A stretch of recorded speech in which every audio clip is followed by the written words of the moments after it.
Keep the virus in check here in San Diego ratcheted up today. 10 News reporter Rachel Bianco is live at the county administration building. And Rachel, officials there laid out their plan for the path ahead, which includes a new website.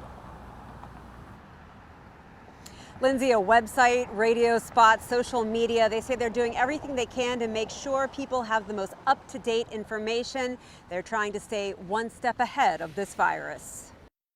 There is still only one presumptive positive case of COVID-19 in San Diego County. The woman, in her 50s, is in isolation at Scripps Green Hospital. She recently traveled overseas.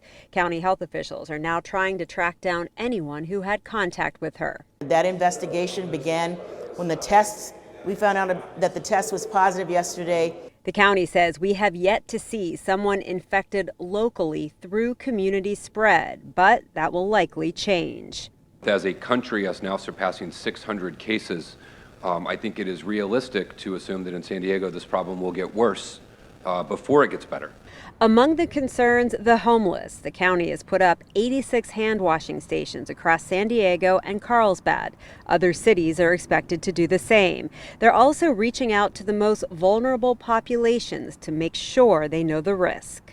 Not only the hand washing stations, the hygiene kits, getting our public health nurses out engaged in our shelters and out engaged with the population that is out there. County leaders are also looking for a place to house patients who may test positive but are not sick enough to be in the hospital. That could be true for someone who comes in from the Princess Cruise Lines.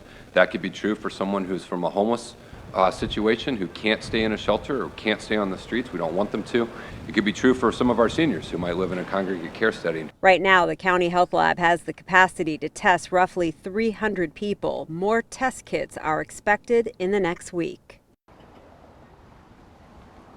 The county is also exploring the possibility of drive-through testing to limit in-person contact. Now, so far, health officials say they've identified 2 close contacts and some hospital staff. They are in home quarantine after interacting with that woman who tested positive.